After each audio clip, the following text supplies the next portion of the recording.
So I'm just continuing. I'm going to call this part 2 of my sort of establishing my terrain, building my platform as to why I forgive all of the empty space up here. But I'm not focusing too much on the actual professional, slick video quality, and more on just me getting some signals out there, some messages out there. So part 2 of more of the justification of why I'm talking to you in this way. So this is another book, Flow, seminal book, possibly, arguably, kind of one of the launch pads of the field of positive psychology and positive visualization. I know that the history of that goes back much further. Again, I've got an author. I'm giving myself a hard time. An author with a very, very difficult name for me to pronounce. It's Mihaly Csikszentmihalyi, is I think how you pronounce it. But he's got some amazing TED Talks, which I'd suggest anybody invest some time in watching. Then Dick Bolles pops back into the conversation twice more. I'm just going to say Dick Bolles, his What Crazy Parachute book is still being published. I'm just going to blow my own trumpet here because somebody has to. And here we go. I used to be, I'm no longer am, since we've lost him, unfortunately. There's Career Dovetail. That's me. Registered, described in the back as being somebody who he would trust in supplying his intellectual property and thoughts and workshops to around the world. A really beautiful book, which I'm hoping is still in print. Another one by Dick Bolles, Richard Nelson Bolles. How to Find Your Mission in Life. I, myself, before I met Dick Bolles, was committed to writing my own book. I've written 2 or 3 books. I've published 1 book, and that's it. I'm rewriting that book. I'm kind of constantly chipping away at rewriting that book, which is Every Person's Path to Purpose, Everyone's Path to Purpose, Everyone's Work Manifesto. How to avoid being one of the 90% of workers in the wrong job and why. It's got some good writing in it. It's also got some not great writing in it. But this is my innate purpose, paradoxically or coincidentally, is that I am obsessed by helping people find their purpose in life. And some of my other videos you'll see where I've described myself as having had 35 jobs in the first 32 years of my life. That was pretty painful experience at the time. The frustration and the lack of momentum, lack of purpose in my life was pretty much all consuming and maybe even quite damaging in some ways. But then I found my calling and my life transformed in such a big way that, again, if this builds into a sort of a series of this momentum of these video things, my thoughts out loud grows in any way, then that would, that sense of my occupational identity, who this person is, certainly will launch a few more videos. And actually, I'm in this video, if I'm honest with you, I'm practicing for the next video, which is one of the big ones in the series of video things. And that basically describes how come 90% of the people I meet are not engaged by their work, in the wrong job altogether, out of work altogether, and how that correlates with so few people being able to look at themselves in the mirror, look at their reflection, and tell this person staring back at them that they love them. They accept them wholeheartedly. They're prepared to forgive them for their faults and frailties. And it just seems incredible that so few people have a sense of purpose. And I genuinely believe, almost to the extent of this being a conspiracy theory, that society is constructed on that lack. that people are discouraged by their education system, their religious beliefs, social conditioning, peer pressure, peer judgment, fear of criticism, this absolute need to conform to the needs of the herd, that as a result of all of that, we aren't very good at all at building self-esteem in the individual. And by striving to conform and crushing anybody who dares to be unorthodox or unconventional, we burn our heretics at the stake for their individualism. And that's a major part of my thought process going forward. I'm building that case. That's a video thing for the future. In terms of holism, this book has to be the biggest influencer in my thinking in the last 30 years of my life. No question about. I owe William Bloom. I've written to him. I haven't yet received a reply. But Solution, the holistic manifesto, amazing book. It talks about where religious fundamentalism stems from, what creates it, why we have to be terribly frightened of it. It happens in people tend to just default to thinking fundamentalism exists in the Islamic religion.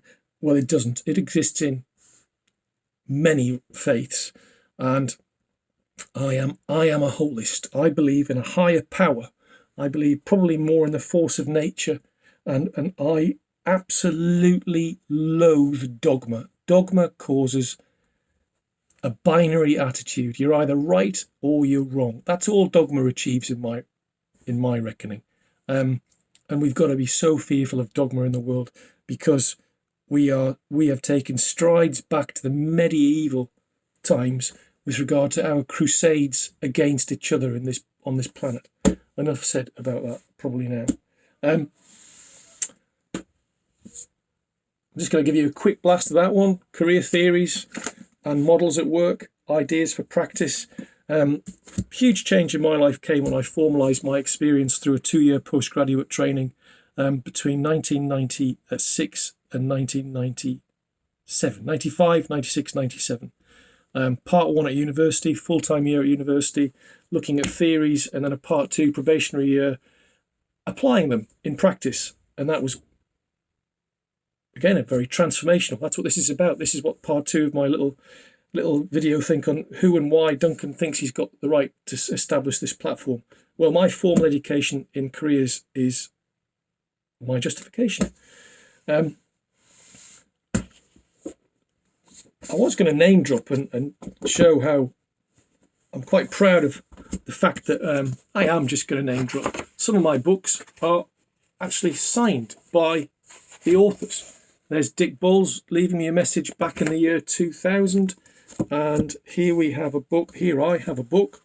It kind of just gives you a bit of the rigor behind my thinking. I'm not just here to flannel. I think there's some academic and rigor and structure behind my thought processes. And here another amazing guy who wrote, in my belief, another seminal book is a guy called Greg Lavoie, American.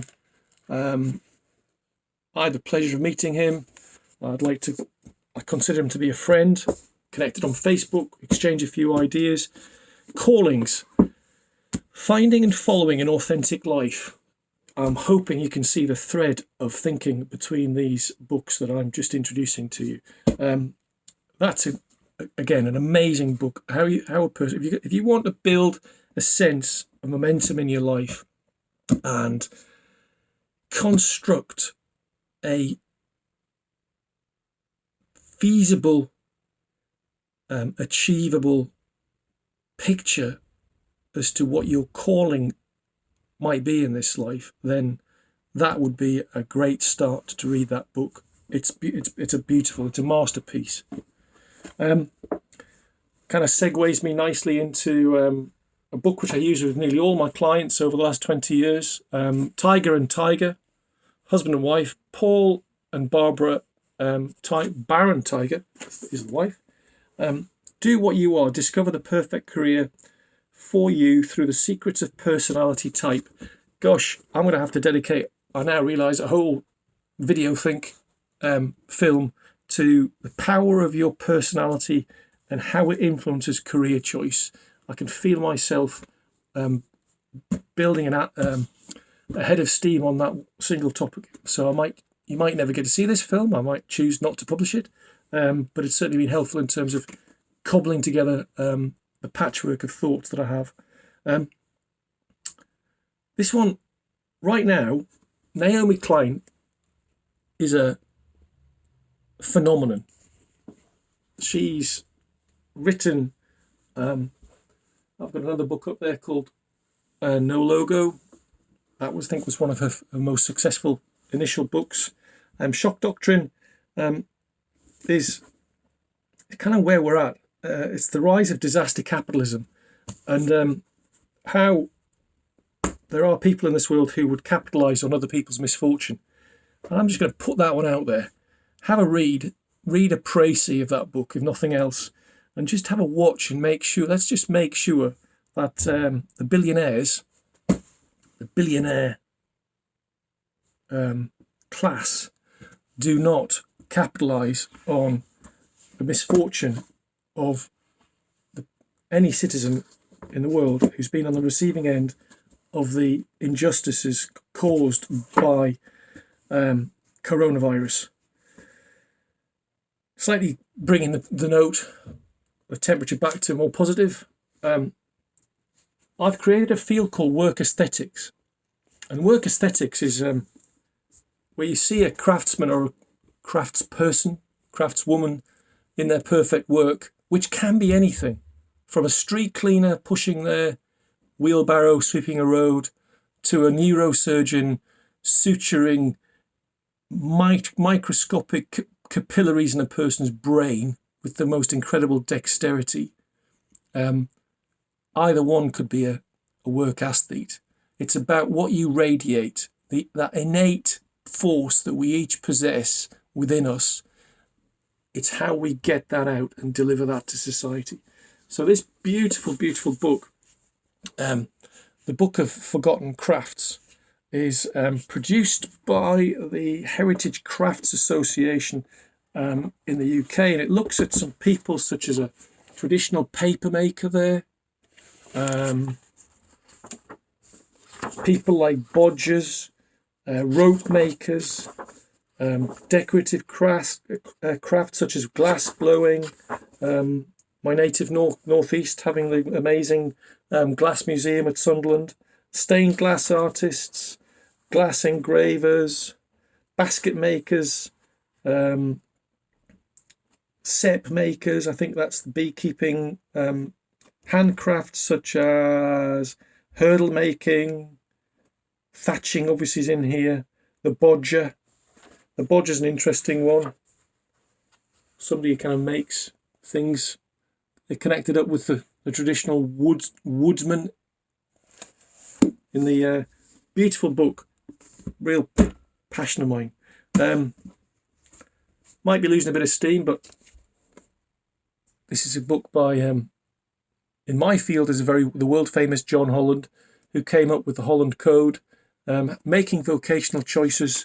A tremendous book in terms of his remarkable background of having, if my understanding is correct, he helped discharge American GIs on their return from the Second World War, maybe the Korean War, and he was a clerk involved in exiting those personnel from the armed forces, and he built up a theme that he recognised there were 6 types of GI going through his office, and as he was preparing them for the step towards Civvy Street back into civilization, and he found that they were realistic, investigative, artistic, social, enterprising, and conventional. RIASEC, RIASEC, and that is now available online as part of the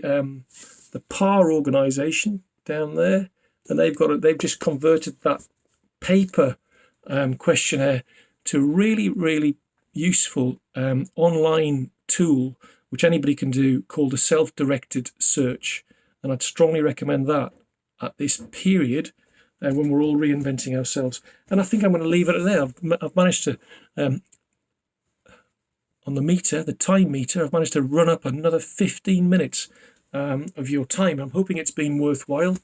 I'm hoping that I'm getting slightly more polished at these video things, and in joining up the dots, maybe you watch the whole series, and maybe generally the picture that I'm hoping that you're going to get a sense of as days, maybe weeks and months go by, is how we could leverage lockdowns, social distancing, this unprecedented lull in society caused by COVID-19 into some sort of a building foundation stone, a keystone in all of us coming out of this somewhat more aware of who we are and ultimately more purposeful going forward. Thank you very much.